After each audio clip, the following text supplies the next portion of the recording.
पश्यम प्रियम योगिनो यस्मिन् तन्मधुसुरा तस्मै नमः श्रीमन्तङ्गल चर्चितोज्ज्वलवपु शुक्लं धरा मल्लिकामालां चित्तकुण्डलं च विलसन्मुक्तावली शोभिता सर्वज्ञाननिदान पुस्तकधरा रुद्राक्षमालाधरा वाग्देवी वदनाम्बुजे वसतु मे त्रैलोक्यमाता चिरम् मुखं करोति वाचालं पङ्गुं लङ्घयते गिरिं यत्कृपातमहं वन्दे परमानन्दमाधवम्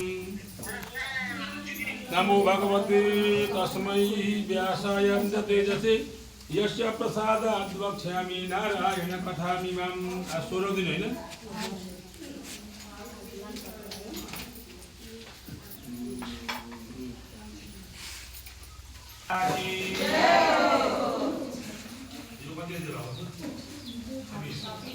अगस्त्य मुनि त्यसपछि जोलीहरूले भने हे महारानी त्यहाँ स्वर्गका अप्सराहरूलाई स्वस्थानै परमेश्वरको व्रत गर्न लागेको देखेर उनैका संसर्गमा हामी पनि पूजा गर्न लाग्दा केही विलम्ब भयो, क्षमा गर्नुहोला। हजुरलाई पनि स्वस्थानै परमेश्वरको प्रसाद ल्याइदिएका छौँ, लिनुहोस्। तिनका त्यस्ता कुरा सुनि चन्द्रावती पुत्री भइन्।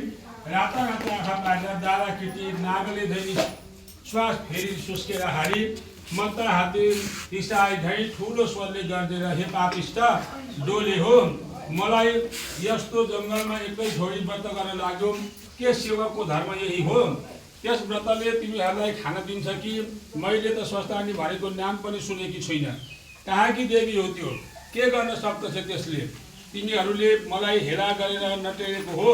वनमा भयो र नभए तिमीहरूलाई अवश्य मार्ने थिए। म कहिले पुगौँ भनेर हतपताइ आएकी मलाई तिमीहरूले विलम्ब गरिदियौ।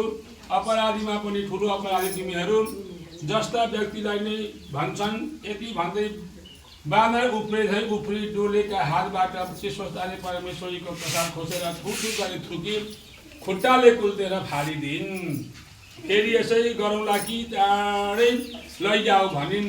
तब बितेरा डोलेहरू डराई केही बोल्न नसकी आँसुका धारा बगाउँदै मनले श्री स्वस्थानी परमेश्वरीलाई सम्झी चुपचाप डोली बोकेर हिँडे। लावण्य देशको नजिकै साली नामकी नदी थिइन्।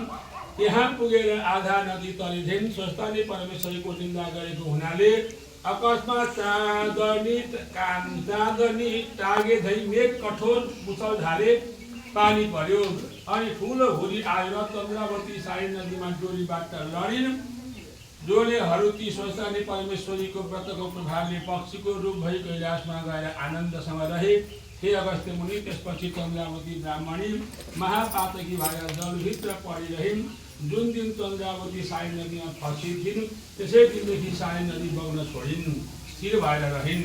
माझीहरूले देखेर यो के आश्चर्य भयो भने नदीमा गोही आएर बस्यो कि यहाँ कोही कुनै यज्ञमा उत्पाद हुन लाग्यो, यस्तो भयो। यो राजालाई सुनाऊ भनी नवराज राजा कहाँ गएर विनती गरे। हे महाराज, सारी नदी बग्दैनन्, स्थिर भएका हामी यस्तो हुनाले हामीले आजसम्म सुनेका पनि थिएनौँ, तर आज प्रत्यक्ष देखियो, आश्चर्य भयो। विचार गरी बसियोस्। राजाहरूको यस्ता कुरा सुने नवराज राजाले मन्त्रीलाई डाकी सारा कुरा बताइन्। प्रजाहरू समेत सारी नदीमा गएर माझीहरूलाई जलभित्र केही थकी जाल हानेर हेर भनी हराए।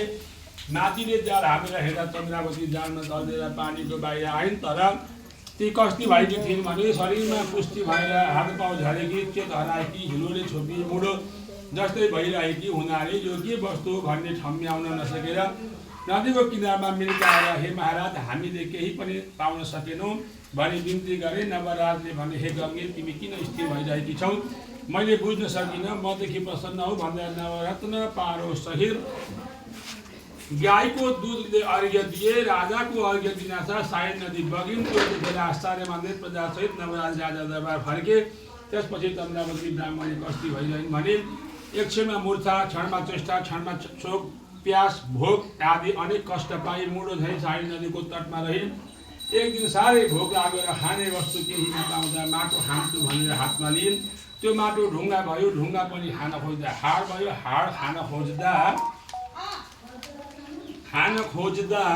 खरानी भयो, खरानी पनि खान खोज्दा ठुलो हुरी आई उडाइ लग्यो। त्यो स्वस्थानी परमेश्वरीको निन्दा गरेको हुनाले शीतताप, भोक, प्यासलाई हुने अनेक दुःख थपिरहिन्। त्यसपछि अग्निपुरका कपिल नामका 2 भाइ ब्राह्मण राजाका निमन्त्रणा जान भनी त्यतैबाट आए। तिनलाई देखेर चन्द्रावती तिमीहरू को हौ, कहाँ जान लागेका भनेर सोधिन्। तिनीहरूले भने हामी कपिल नामका ब्राह्मण हौ।